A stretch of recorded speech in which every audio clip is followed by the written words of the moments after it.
नमस्कार भाई और बहनों, मेरा नाम डॉक्टर पीयूष है और मैं स्वागत करता हूं आपका अपने चैनल फिटनेस में टार्ट्स में। भाई और बहनों, हम में से हर कोई लंबा और स्वस्थ जीवन जीना चाहता है, लेकिन लंबा जीने के लिए हमें समझना होगा कि हमारी डेथ कैसे होती है। और अगर आपको एक ह्यूमन बॉडी की डेथ समझनी है तो आपको समझना पड़ेगा एक सेल की डेथ कैसे होती है, क्योंकि ह्यूमन बॉडी बनी तो सेल से ही है। सेल डेथ या एक समय के बाद सेल अपना डिवीजन बंद कर देती है। ये डिवीजन बंद इसलिए होता है कि हर सेल डिवीजन के बाद जो डीएनए के एंड्स है उनको हम टेलोमियर्स बोलते हैं और ये टेलोमियर्स की शॉर्टिंग होती रहती है। और एक समय के बाद ये टेलोमियर्स बिल्कुल खत्म हो जाते हैं और सेल्स डिवाइड करना बंद कर देती है। इसमें कुछ एक्सेप्शंस है, जैसे कि जर्मिनल सेल्स जिसमें टेस्टिस और ओवरी आती है। इनमें टेलोमेरेज नाम का एक एंजाइम होता है जो इनको थोड़े लंबे समय तक डिवाइड करा सकता है, लेकिन इसको छोड़ दें तो बाकी की सभी सेल्स एक टाइम के बाद डिवाइड करना बंद कर देती हैं। दूसरा सेल डेथ का कारण होता है ऑक्सीडेटिव डैमेज।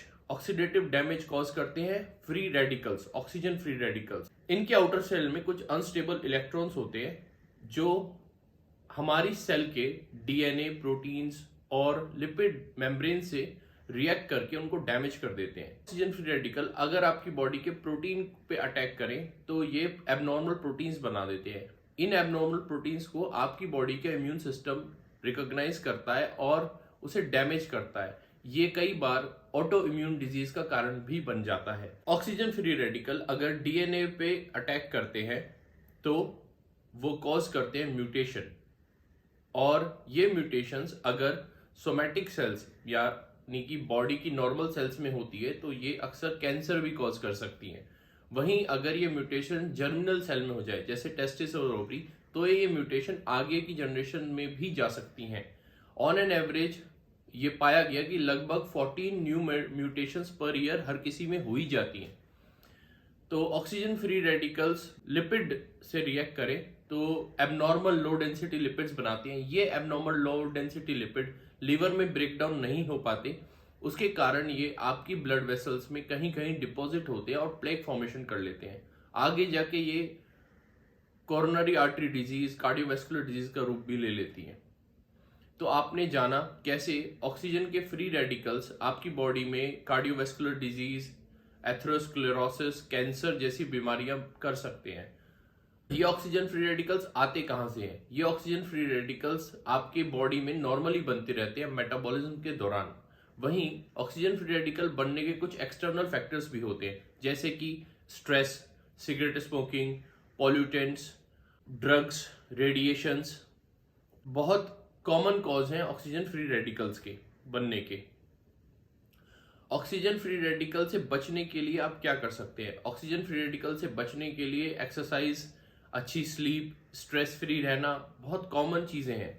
इसके अलावा आप कुछ एक्सटर्नल सोर्स से भी एंटीऑक्सीडेंट्स कंज्यूम कर सकते हैं। ये आपके डेली लाइफ के वेजिटेबल, फ्रूट्स में आमतौर पे मिलते हैं। ग्रीन टी, कॉफी, आंवला, प्याज, टमाटर, पालक और सभी तरह की बेरीज और काफी सारे फ्रूट्स में अच्छी मात्रा में पाए जाते हैं।